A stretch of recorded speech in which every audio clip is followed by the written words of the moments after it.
Hi everyone, it's Madeline, your family nurse practitioner, here to talk to you about sleep and insomnia. This is our fourth module, and this module is about how to change the way we think about sleep. How does our brain associate sleep and how that impacts our ability to sleep. Cognitive behavioral therapy for insomnia is one of the mainstays of insomnia treatment. So we're not going to get fully into that today, but we're going to touch upon some of the important notes of CBT-I that may help you sleep. The first one is stimulus control. And I may have mentioned this earlier in the modules about how important a schedule is. What a stimulus control is taking this to the next step. How does your brain associate your bedroom and sleeping? Does it associate your bedroom with watching TV or taking work calls, or does it associate it with sleep? So the most important thing about this is that you only use your bedroom for sleep and for sexual activity, nothing else. No phone scrolling, no family calls, no work, no laying there mindlessly, only for sleeping. So part of this is only going into your bed when you're sleepy and not just tired. We don't want you laying in bed awake, because when you're awake laying in bed, your brain starts to associate the bed with being awake.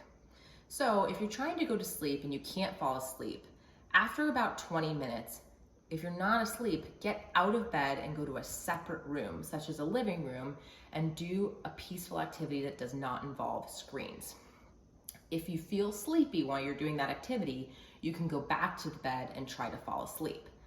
But if you can't fall asleep after about 20 minutes, repeat this cycle as needed.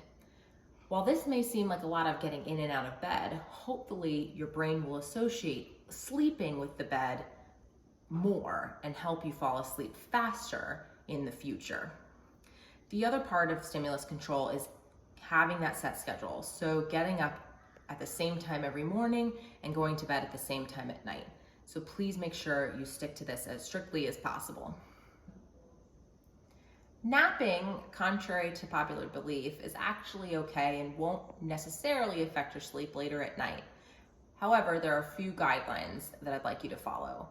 1, don't nap for more than 40 minutes, as this can interrupt your sleep cycle and make you potentially feel even more tired.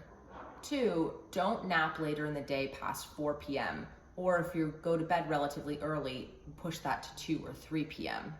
We want you to nap no earlier than about 6 hours before you go to bed at night. Another big thing is not to catch up on sleep. There's no such thing as catching up on a sleep debt during the weekend. So while many people might sleep 5 hours a night, Monday through Friday, and then on Saturday, Sunday sleep 10 or 12 hours, this actually is really detrimental to their sleep in the long run, because it confuses your brain and body about what your sleep schedule is. So please do not catch up on sleep on your days off. Stick to your sleep schedule, and this will help you have a more routine and effective way of falling asleep at night. In our next video, we're going to talk about another cognitive behavioral strategy to help you improve your sleep. And this is cognitive reframing, really changing the way you think about sleep. So I hope to see you there.